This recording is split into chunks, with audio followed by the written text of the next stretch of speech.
Happy New Year everyone, it's Syn back with a new video, and to start the year off I'm going to do my top 10 most anticipated games of 2018. I don't intend for this to be a long video, I just really wanted to get this out and show people what I'm most looking forward to this year. So let's get to it.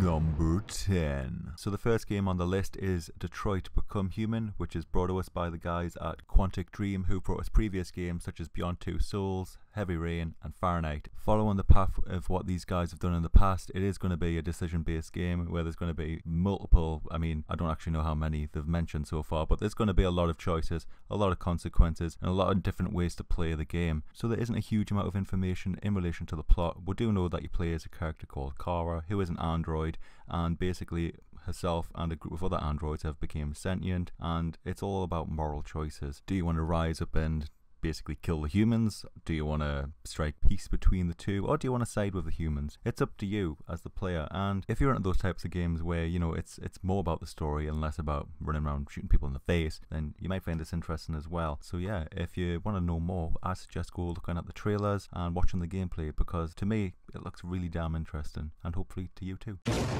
Number 9. Up next we've got to return to one of my favourite franchises, Far Cry. I've been looking forward to this since that initial reveal trailer showing the new setting. The thing with Far Cry games is you never know what's going to be the plot, the story, the time period, because obviously the last one was set some time ago. But anyway, this time we're going back to modern day rural America, and it looks fantastic. The game looks beautiful, to say the least, from the gameplay trailers that I've watched. Obviously the game's not out yet, so I can't really comment on hands-on and how the game plays, but from what they've shown, the game looks incredible. This time we are, like I mentioned, in modern day rural America, Montana I believe, and the story revolves around a cult this time, where we'll have a preacher who believes he's the chosen one, the prophet, the whatever they want to call themselves these days, and you play as a sheriff who is basically there to stop him, take him down, get rid. Gameplay looks fun, it's open world as all Far Cry games are, so that's to be expected. It's very action paced, got your vehicles, lots of guns, lots of explosions, and it's definitely one to watch. Number 8. Spider-Man does whatever a Spider-Man can. Not really sure what accent I was going for there. Some sort of cross between a Hobbit, Yorkshire, something. Anyway, back to the game. So next up, for whatever reason, if you didn't guess already, it is Spider-Man on PlayStation 4. A lot of these are on PlayStation 4. I'm a fanboy. Damn it. Anyway, the game. So we haven't had an open world Spider-Man game for a while now. I remember playing one on the PlayStation 2, but that's about it really. Anyway, back to the point. It's Spider-Man.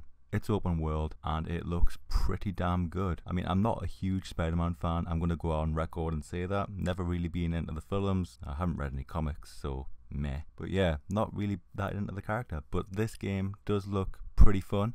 I remember playing the old ones on the GameCube and PlayStation 2 back in the day, and I enjoyed them, for what they were. They weren't amazing, but they were fun to play, and that's what I'm expecting out of this. A throwback to that type of gameplay where I could just sit and play for an hour, 2 hours and have fun. So in terms of plot, as you can probably tell, you play Spider-Man. There's going to be some bad guys in there. You're going to swing around, you're going to beat people up. Not kill people though, because Spider-Man don't do that. And yeah, get people arrested. There'll be an overarching story, but I don't really know too much about it because I haven't really looked too much into the plot itself. Like I mentioned, not a big Spider-Man fan, but I love comic book movies. I love superheroes. I love Marvel. So the main reason I'm excited for this is because I really hope it's going to be a return to form for Marvel games. Obviously we've had Batman do really well, but in terms of Marvel, I can't off the top of my head remember the last time I had a really good one that I enjoyed. So I'm hoping this is going to set the standard again, and we can start seeing more and more AAA, top quality superhero games that are Marvel. Number 7.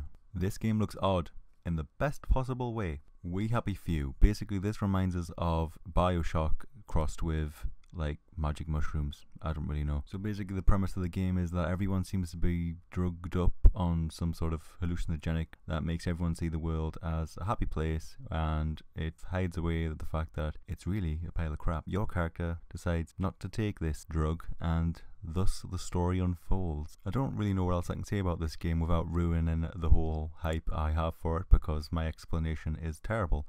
I suggest for this one you just go watch the gameplay. It looks fun, it looks kind of trippy, and yeah, definitely interesting, and that's why it's on the list. Number 6.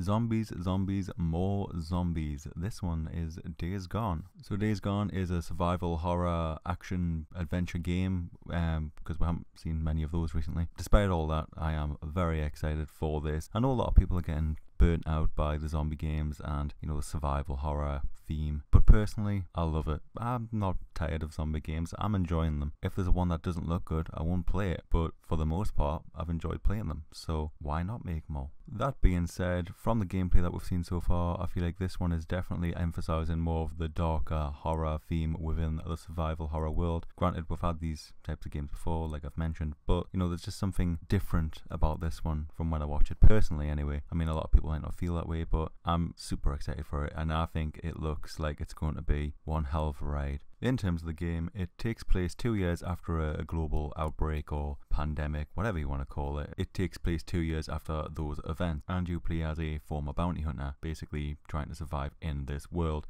Apart from that, we don't really have too much information on the plot. We've got the gameplay, but in terms of story, we don't know too much about it. From the gameplay that they've showed so far, very excited for it. I think it looks fun, and fast zombies, what's not to like?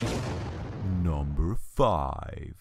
Yoshi is back, and he's looking as cute and colourful as ever, and I cannot wait to play it. Now for this one, we really don't have much to go on apart from the initial gameplay trailer, but from that trailer alone, I was hooked. I mean, it's a platforming Yoshi game on the Nintendo Switch. What's not to like? Personally, I just don't really understand why you can't get excited for this game. I mean, I've been a huge Nintendo fan since I was able to play games, really, and Yoshi's always been one of my favourite characters, and I'm super excited to see where Nintendo take this one. Like I mentioned, we don't have much to go on apart from the initial trailer, but the gameplay looks solid, it looks fun, and back to those platforming roots which we all love, or I hope we all love. At least I love it, and it's my list, so I do what I want. So apart from that, there's nothing really else I can say, because I don't have anything to go on in terms of what it's going to be about. Obviously, you play as Yoshi, you've got some friends in there, it's going to be on the Switch, it's a platformer, it looks colourful, it looks fun, and if Nintendo's track record is anything to go on with the last Zelda game and Mario game, you know it's going to be amazing. Number 4. This one hits a little close to home. Vikings God of War 4, the one game in the series I've never played that I actually really want to play. Like I mentioned, I've never played any God of War game before. Well, no, I lie. I did try it for about 10 minutes, didn't really get into it and turned it off, but I did try it. The reason I'm excited for this, without being a fan of the series originally, is because you don't need to be a fan of the series originally. What they're doing with the new God of War is basically allowing newcomers to come in and experience the story from a fresh perspective. Obviously, if you've played the original or the original trilogy, whatever you want to call it, there's going to be some background information there. You are still playing as the same character, Kratos, but it's now set in Nordic times instead of Greek, which is, for me personally, a lot more interesting because I'm a massive fan of Nordic mythology, and, well, that's why I'm called the Viking Gamer. So without discussing the plot of the original games in too much detail, because I will ruin it basically, because I don't really know what I'm talking about in terms of the original God of War games. Anyway, this one is still, like I mentioned, Kratos. It's set hundreds of years, thousands of years. It's set later than the originals, as you can tell, because it's Norse themed. From what I understand, it is a very strong father-son relationship story, with Kratos basically trying to teach his son how to be strong and survive in the world with the gods. In terms of the overall plot beyond that point, I don't want to say too much because I'll probably get it wrong, but I'm assuming it's going to involve vengeance against a god or two for something, and, well, we'll find out when we play the game, I suppose. In terms of the gameplay, it's the same old God of War style. Obviously, there's going to be a little difference with the fact that you now have your son who's going to help you out, but you've also got to keep him alive, and that's going to be a dynamic which looks quite interesting. For me, it is going to be the first God of War game which I'm really going to jump in and play properly. It just looks exciting. It looks fun, and the graphics look amazing. I mean, I don't think anyone could deny that the graphics don't look incredible. So yeah, number 4 on the list is God of War 4. Number 3.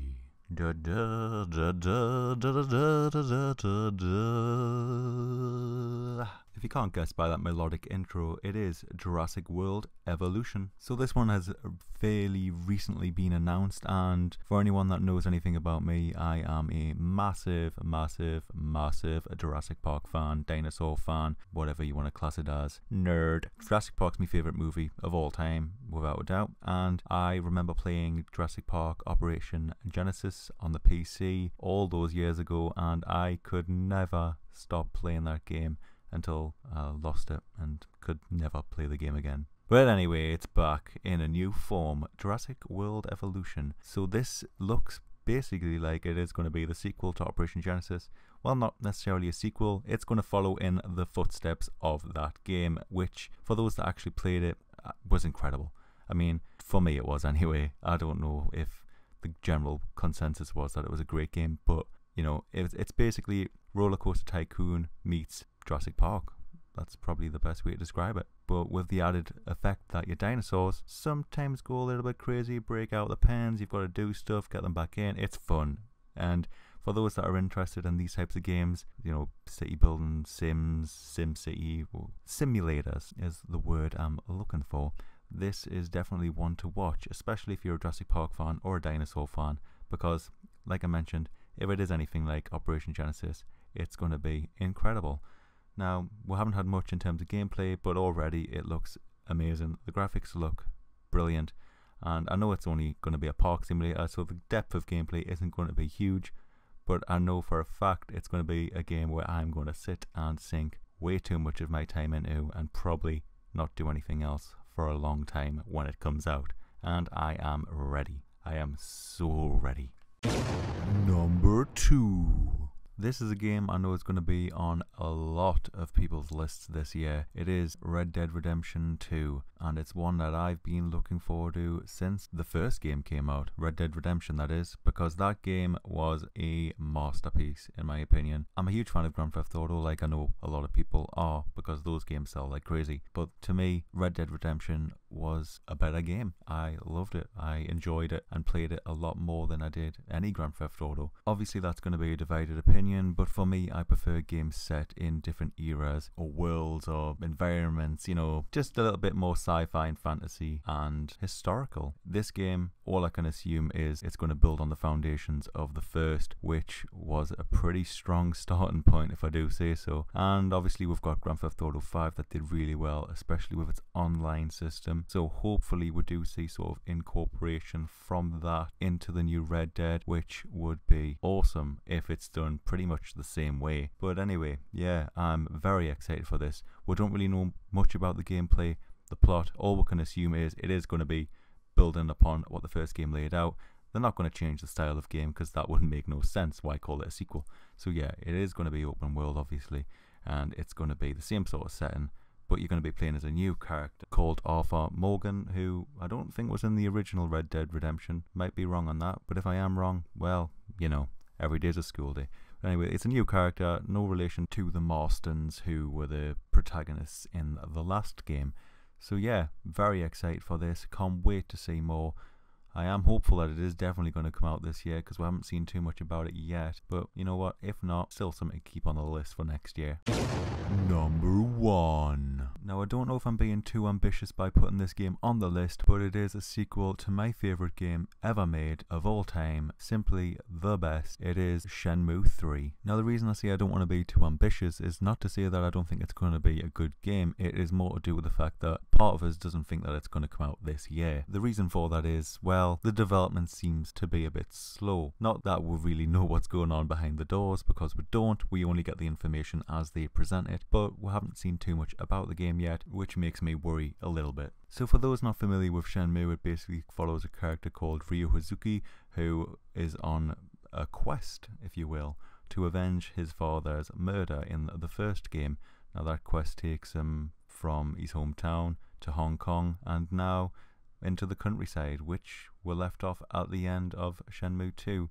And it's been a long time waiting to see where the story goes. We've all got our theories, we've all got our ideas, but no one really knows what's going to happen next. Now there is a lot more to Shenmue than that brief, poor description of the game. There is a lot more mystery and mythology around the antagonist Landy's intentions, which you did get a little bit more information at the end of the second game, and also these two mirrors that are sort of the center of the game's story as well. And obviously fans like myself have been waiting to continue this for so long. For a while it didn't seem like it was ever going to happen until that Kickstarter campaign came out, and yes, I did back the game and I'm happy I did. I know there was a little bit of backlash around the campaign when it initially ended. I can't really remember what that was all about, to be honest. I kind of just brushed it under the rug because I am super excited for this, and the fact that it's getting made is just, it's a gamer's dream come true to see, you know, a game that meant a lot to us when I was growing up, and now I'm going to be able to continue that story. I'm hopeful that it will be a 2018 release, but obviously at the moment I'm doubtful, but I'll stay hopeful, and I can't wait to see some more gameplay, some more details, and find out where we're going to go next with the story. But that is my number one pick for most anticipated game this year. I hope you enjoyed my views on what the 10 most anticipated games are this year. Obviously it's all opinion based. Yours are going to be different. Everyone's are pretty much going to be different, because, you know, we all like different things. But that is my list. I hope you liked it, and if you did, please leave a comment, subscribe, share the video, and all that other standard stuff that you know everyone says at the end of the videos. But that is it for this video, and here's to another great year of gaming.